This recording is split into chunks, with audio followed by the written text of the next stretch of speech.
Hello everyone, it's David Serpa again. This is my second video blog for the IDS 403 class. This week's video blog has asked us to explore our own digital identity by analyzing various online and tech preferences that we have. I'm challenged to keep it between 4 and 6 minutes. The last video blog went a little over, so I'm going to try to keep this one shorter. When we describe our digital identity, we should use the following, or answer the following questions. The first one is, how is your digital identity different from your real world self? And how is it the same? That's a good question. So, with a digital identity, I think we have the opportunity to present our best selves, and I definitely do that. So, I take good pictures.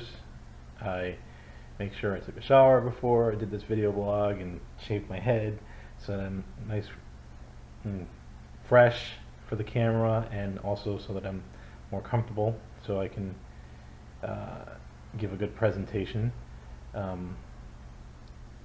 So it is me, it's still me, but it is different. It's the best version of me that I can present at this time, or that I want to present. And then the second question says, how does technology enable you to more fully express a specific dimension of your identity? Kind of plays into the first question, the way that you can present a better version of yourself, or the best version of yourself that you want to present. The positive traits. I think that a lot of people do this, myself included, with, say, Facebook, for example. Sorry, my phone is buzzing. On Facebook, you can friend who you want to friend, and you can change who can see what posts. So you're kind of saying, oh, I worked in my yard today, I did this, but you may not be putting the bad parts of your day out there unless you want support or comfort. Third question says, how does technology govern, influence, and shape your identity? Well, you can only post certain things on Facebook, or society-wise, it's your friends and family, so you want to, you may be a certain way with your friends, but you may be different with your family, more reserved. I'm definitely more reserved with my family. So the digital identity that they see may be different than what my friends see, and so on and so forth. Fourth question says, how is your digital identity a product of the social and technological context in which you live? That's a good question. So Facebook gives us tools. They allow us to upload videos, upload photos, to do posts.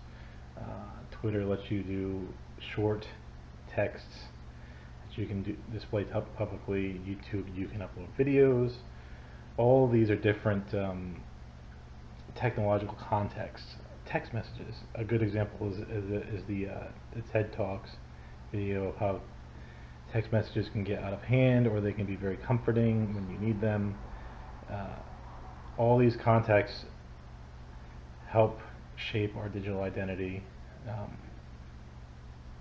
and help shape my digital identity, going from growing up without a computer to eventually getting a computer, and then to where we're constantly connected via our smartphones, and this computer at work, computer at home, the television's smart, everything is smart and connected nowadays, and you can get your social feeds, your digital identity is constantly there, it's persistent. It almost takes over the physical identity, and I'm not there yet. Hopefully I won't ever be there. But there are folks that as soon as they meet you, they want to get on your Facebook or exchange the digital identity first before they get to know you, the real you, which is a shame that our society is heading that way. Alright. The fifth question says, how is your online identity like a performance? Very, very simple, and this goes back to what I was saying previously, when you go and you do a post on Facebook or on Twitter, you want to put your best foot forward. At least I do. And family members have commented that they've really got to know me since I've been on Facebook. I wasn't originally on Facebook, and I still have like a very limited amount of friends on there, but I try to limit it to family members because I do want those personal connections.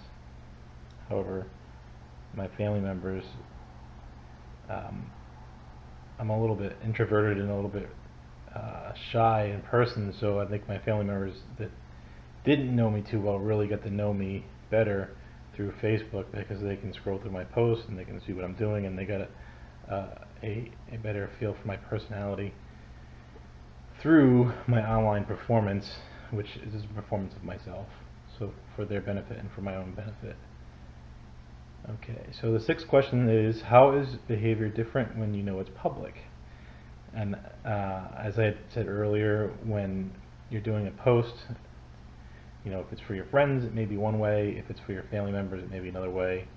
I'm a little bit more comfortable with my friends than I might be with my family members, so they'll see parts of me that others won't. When it's public, it's probably, for me, it's more of a censored version of myself. I may not swear in posts. I rarely swear in posts. However, if we go out drinking, you may hear me drop a few curse words here and there. If I get animated, things like that. So it's a little bit more reserved when I know it's going to be public, because you don't know who the audience is going to be. There could be kids there, there could be Grammy there, you don't know. Okay, so the last question says, how does your digital identity affect your sense of who you are as a person? So